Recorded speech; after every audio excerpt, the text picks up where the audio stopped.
नमस्कार दोस्तों। हमने पीछे नलचंपो के 2 श्लोकों को पढ़ा था। आज तीसरा श्लोक पढ़ते हैं। जिन लोगों ने उन 2 श्लोकों को नहीं पढ़ा है उसे पढ़ लेना चाहिए। एक बार आप सभी लोग हमारे साथ इस श्लोक को पढ़ें। अगाधान्तः परिस्पन्दं विबुधानन्दमन्दिरं वन्दे रसान्तरप्रौढं स्रोतः सारस्वतं वहत्। इस श्लोक में आचार्य त्रिविक्रम भट्ट जो विद्वानों की, कवियों की जो अमर वाणी चली आ रही है उसकी वंदना की है। चूंकि श्लेष अलंकार यहाँ है तो श्लेष से जो माँ सरस्वती चूंकि वाणी से भी संबंधित हैं और सरस्वती एक नदी भी थी तो उस नदी को भी इन्होंने ग्रहण किया है। और वो भी कैसी थी?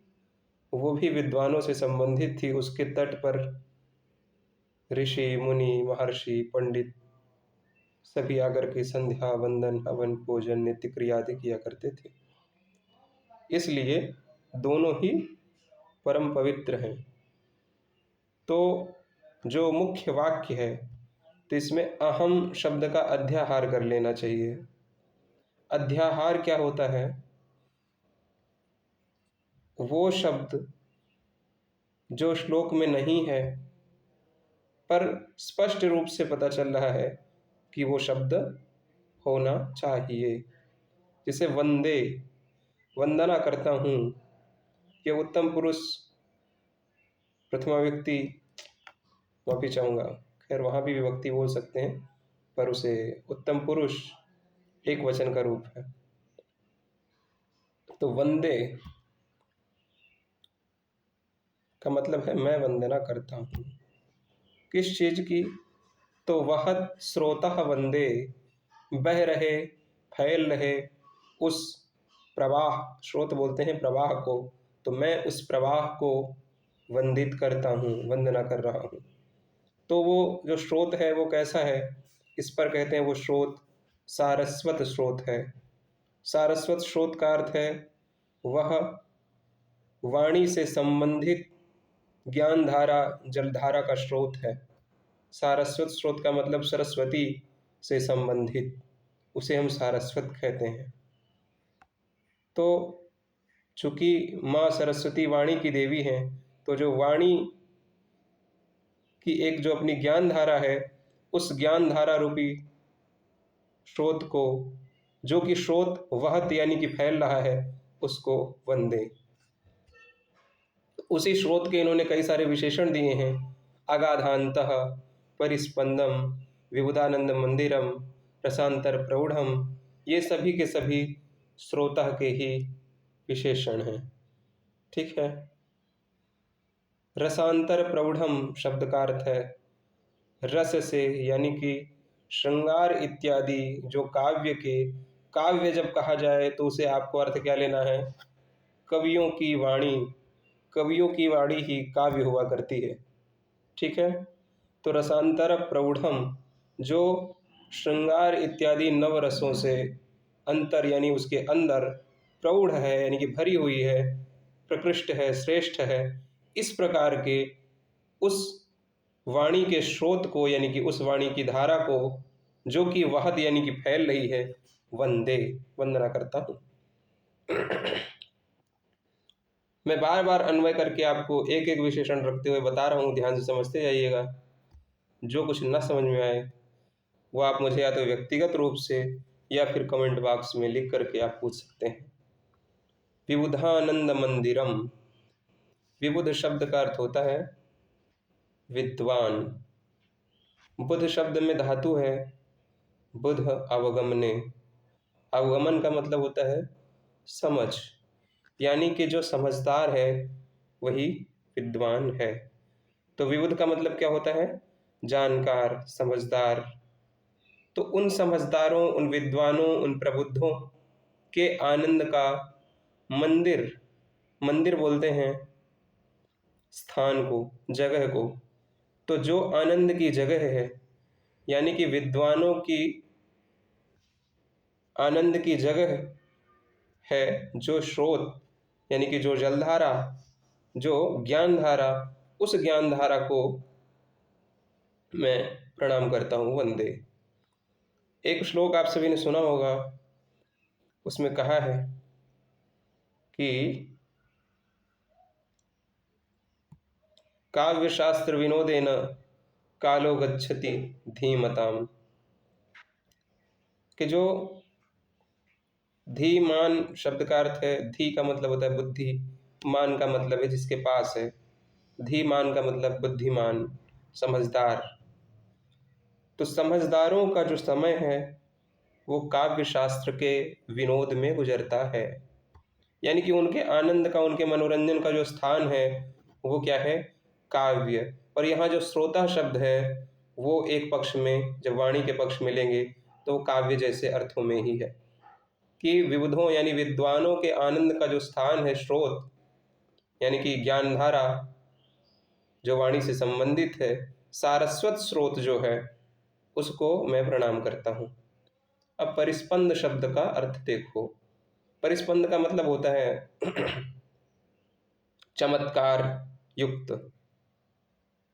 वो जो स्रोत है सरस्वती का, वाणी का, वो चमत्कृत करने वाला है और सामान्य चमत्कार करने वाला नहीं है, अगाध चमत्कार करने वाला है।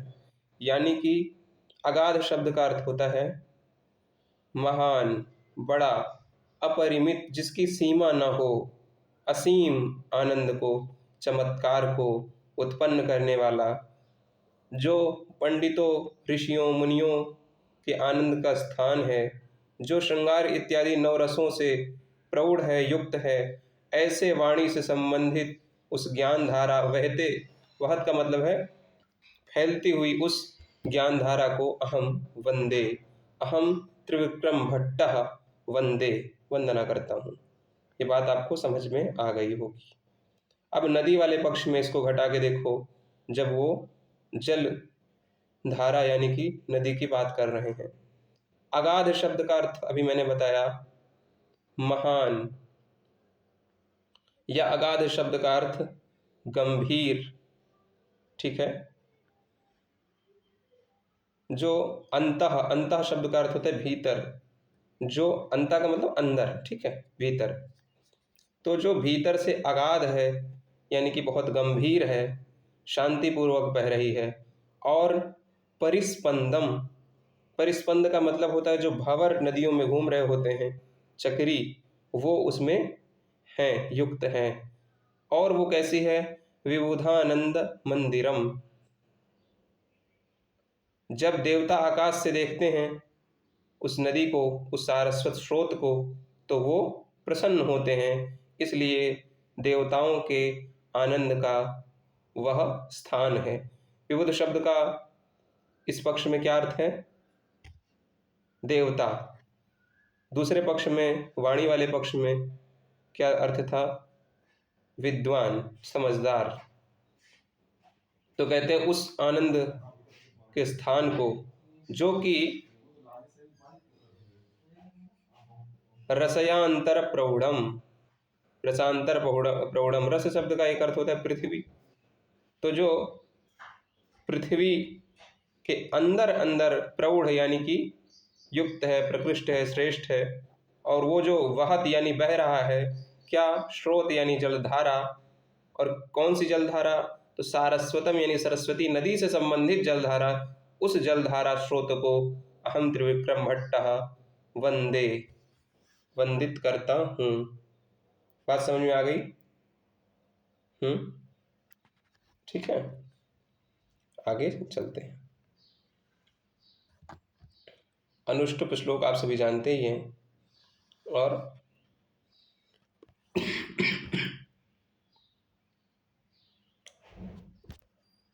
वाणी की प्रशंसा कर रहे हैं अगले श्लोक में कि कवियों की जो वाणी होती है वो कैसी होती है, और घर में स्त्रियां कैसे होती हैं, ये भी बता रहे हैं कि भवन्ति कांति हारिण्यो नाना श्लेष विचक्षणा भवन्ति कस्यचित् पुण्यै मुखे वाचो गृहे स्त्रियः। वाचः शब्द प्रथम व्यक्ति बहुवचनांत है, कर्ता के रूप में है कि वाचः भवन्ति यानी कि वाणी होती हैं, कस्यचित् पुण्यैः किसी पुण्य के कारण। कहाँ होती है वाणी, कहाँ होती है? तो उन्होंने बोला वाणी मुखे, मुख में होती है।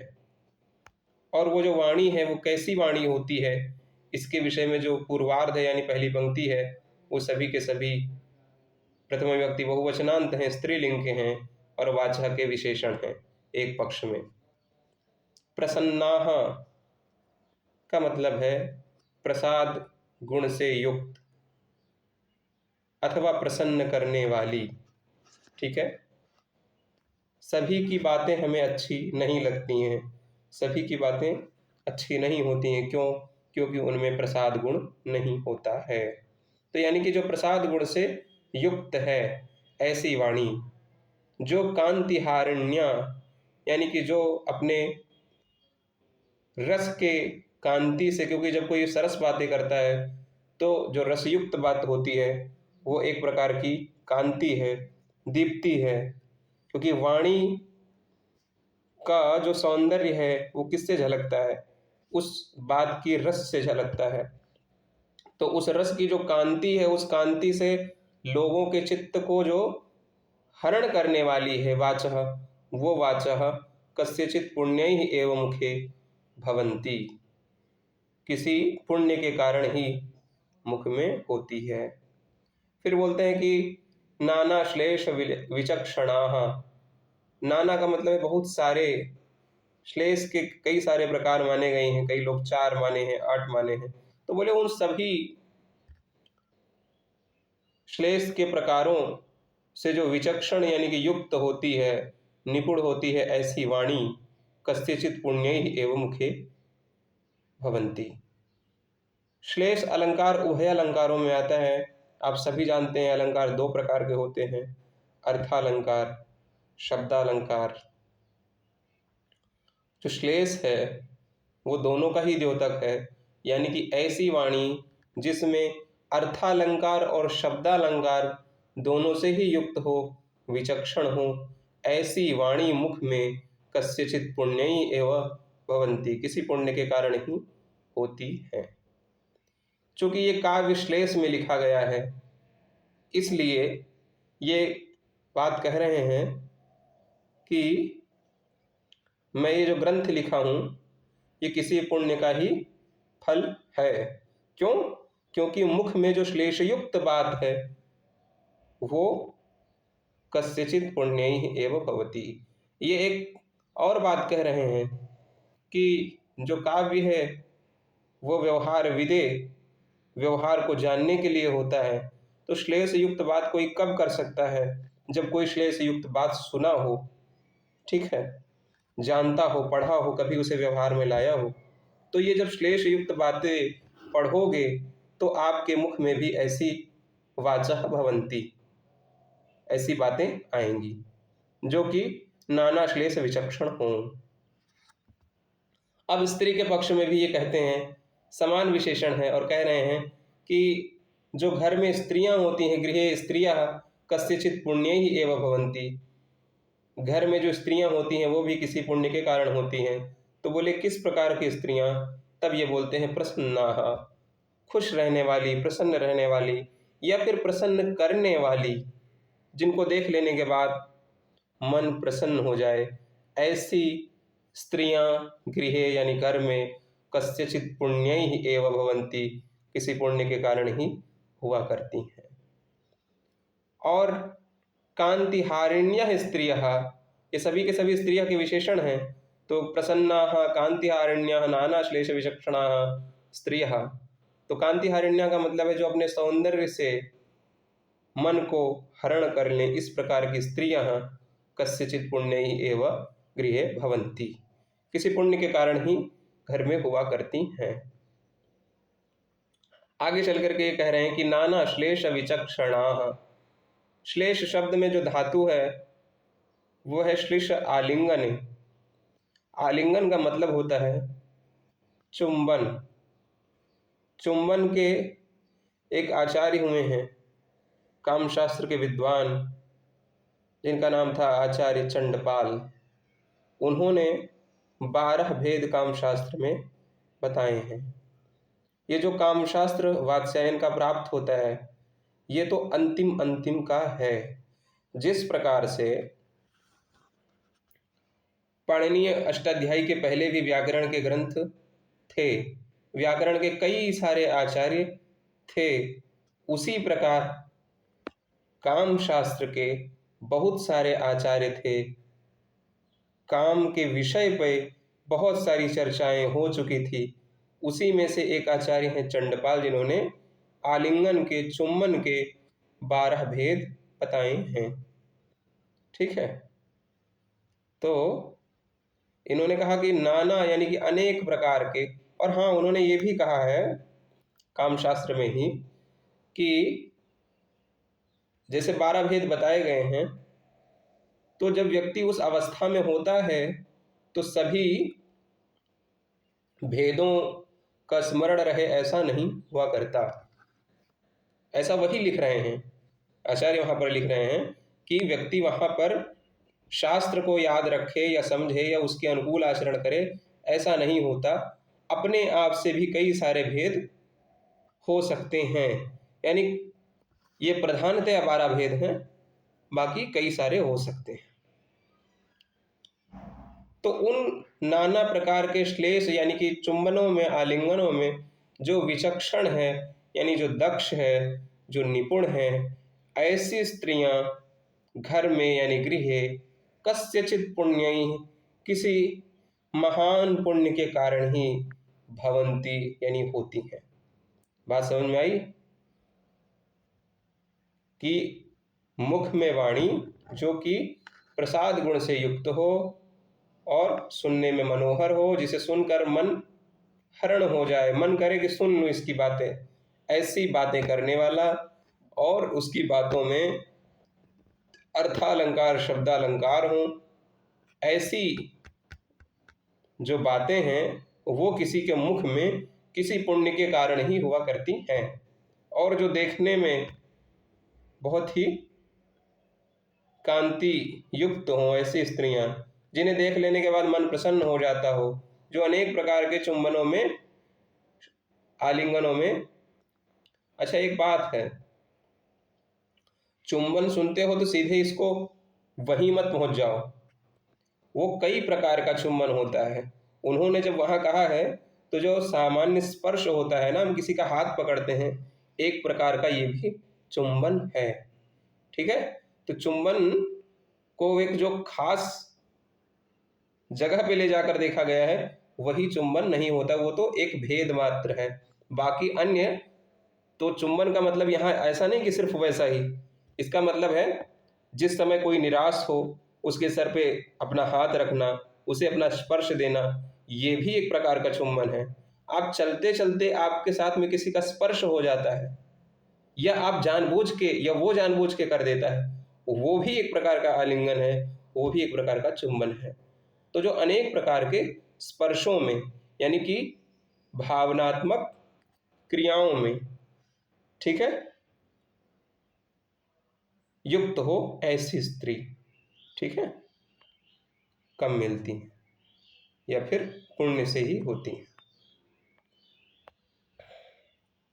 5वां श्लोक देखिए, और इसमें कवि ने कहा है कि किम कवेस्तेन काव्येन किम कांडेन धनुष्मता परस्य हृदय लग्नम न घूर्णयति यच्छिरः।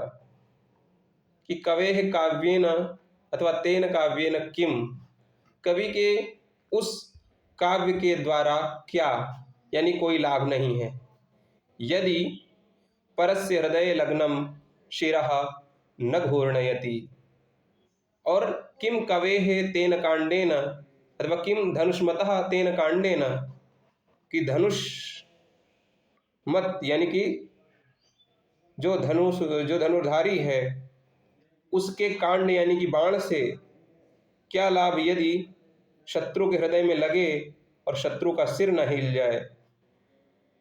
और कवि के उस बात से भी क्या लाभ कि जब वो किसी के हृदय में, रसिक के हृदय में लगे तो वो सर हिला के वाह न बोल दे, या उसका सर हिल न जाए रस के कारण, मजे के कारण। ठीक है, तो इन्होंने जो काव्य है और जो कांड है यानी कि सर है, वो दोनों ही एक जैसा रखा है, और कवि को और धनुर्धारी को एक दृष्टि से रखा है। धनुर्धारी भी बाण चलाता है और कवि भी अपने शब्द बाण चलाता है। शब्द बाण भी परस्य यानी कि रसिकस्य अन्यस्य हृदये लग्नम शिरः घूर्णयति, उसका सिर जो है वो हिल जाता है और वो कहता है कि वाह क्या चीज़ लिखी है। ठीक है, ठीक ऐसे ही जब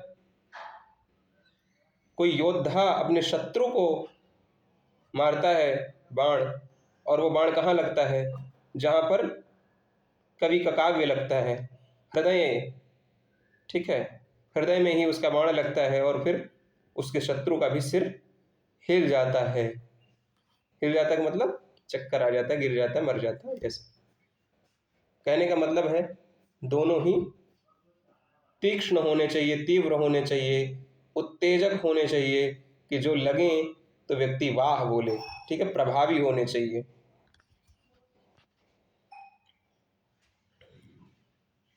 समय कितना हुआ, चलिए इसको भी देख लीजिए।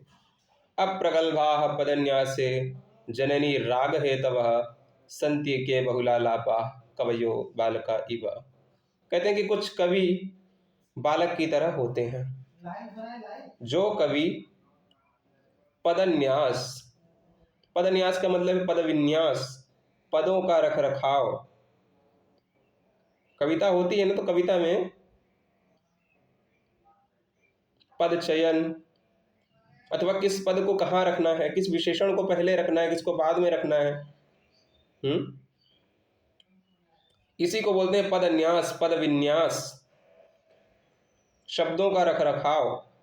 उस शब्दों के रख रखाव में पदन्यासे का मतलब है शब्दों के रख रखाव में अप्रगल्भाः अनिपुणाः अदक्षाः, जो अदक्ष हैं, जो नौसिखिए हैं। प्रगल्भ का मतलब होता है समझदार, विद्वान, निपुण, और अप्रगल्भ का मतलब होता है अनिपुण। तो जो अदक्ष हैं पदन्यास में, पद विन्यास में, ऐसे जो कवि हैं, कवयः, वो क्या करते हैं, जन नीराग हेतवः। नीराग शब्द का अर्थ होता है निर्गतः रागः यस्मात्, राग यानी कि प्रेम या चाह खत्म हो गई है, उसी को बोलते हैं नीराग। जैसे नीरस शब्द है, नीरस का मतलब क्या होता है, रस का खत्म हो जाना। नीराग का मतलब क्या है, राग का खत्म हो जाना। तो जनों के नीराग का हेतु होते हैं कौन, कवयः। कौन से कवयः, पदन्यासे ये अप्रगल्भाः, जो वाक्य विन्यास, पद विन्यास में अदक्ष हैं, नौसिखिए हैं, या कुछ लोग जीवन पर्यंत नौसिखिए रहते हैं। ठीक है, तो उसको ये मत समझना कि नौसिखिया का मतलब सिर्फ जो नया नया सीखा हो। कुछ लोग, और कुछ लोग बच्चे में ही बूढ़े होते हैं। ठीक है, मतलब उनका जो पद विन्यास ऐसा लगता है कि जैसे कोई बहुत समझदार कवि लिख रहा हो। फिर कहते हैं संत्यके बहुलालापा, ऐसे बहुत सारे कवयः यानी कि कवि लोग हैं जो बहुल आलापः, बहुल का मतलब है बहुत ज़्यादा, आलापः का मतलब है बोलने वाले हैं, चिल्लाने वाले हैं कि एक कविता और सुन लो, एक कविता और सुन लो, ऐसे। और वो फिर क्या होता है, जन नीराग हेतवः, जन का मतलब है लोग, और लोगों में जो चाह है कविता के प्रति, वो राग जो है वो खत्म हो जाती है। उस खत्म होने के हेतु होते हैं ऐसे कवि जो कि पदन्यास में अदक्ष होते हैं, अप्रगल्भ होते हैं और बहुत ज़्यादा आलाप करते हैं। ऐसे कवि बालकः इव, बालक की तरह होते हैं। तो ये जो बालकः है, इसके भी विशेषण बनेंगे अप्रगल्भाः। इसको देखते जाओ। अप्रगल्भाः पदन्यासे, पद बोलते हैं पैर को, न्यास बोलते हैं रखने को। तो बोलते हैं पैर के रखने में यानी कि चलने में जो अप्रगल्भ भी अदक्ष है, ऐसा जो बालक है वो बालक क्या करता है, जननी राग हेतवः, जननी यानी माता, एक पक्ष में कवि के पक्ष में था जननी राग और बालक वाले पक्ष में जननी राग। ठीक है, तो जननी राग हेतवः, जननी यानी माता के राग यानी प्रेम को, या माता के प्रेम के लिए जो हेतु होता है ऐसा बालक होता है। ठीक है, माता के प्रेम का हेतु बनता है कौन सा बालक, जो अभी ठीक से चलना नहीं जाना है। एक आपने भजन सुना होगा कि ठुमक चलत रामचंद्र बाजत पैजनिया और धाय माए गोद लेत, ऐसे करके है ना। उसमें माता कौशल्या खुश हो रही हैं, राजा दशरथ देख रहे हैं तो उन्हें अच्छा लग रहा है। तो वही जननी राग हेतवा है, जो बालक होते हैं जो कि पदन्यास यानी कि चलने में अभी अप्रगल्भ हैं, अविकसित हैं, ठीक है, अदक्ष हैं, वो जननी यानी जनक और जननी दोनों ले लेना चाहिए, उनके राग यानी प्रेम के हेतु होते हैं। ऐसे ही कवि भी होते हैं। ठीक है, दोनों को समझ लेना चाहिए। बालकः इव कवयः, तो बालक यहाँ उपमान है, कवि यहाँ उपमेय है। ठीक है, और यहाँ पर उपमा अलंकार जान लेना चाहिए। ठीक है, संति और एके, बालकाः संति कवयः संति, एके का मतलब है कुछ एक। ठीक है, तो आज के लिए इतना ही रहने देते हैं, कल फिर मिलते हैं।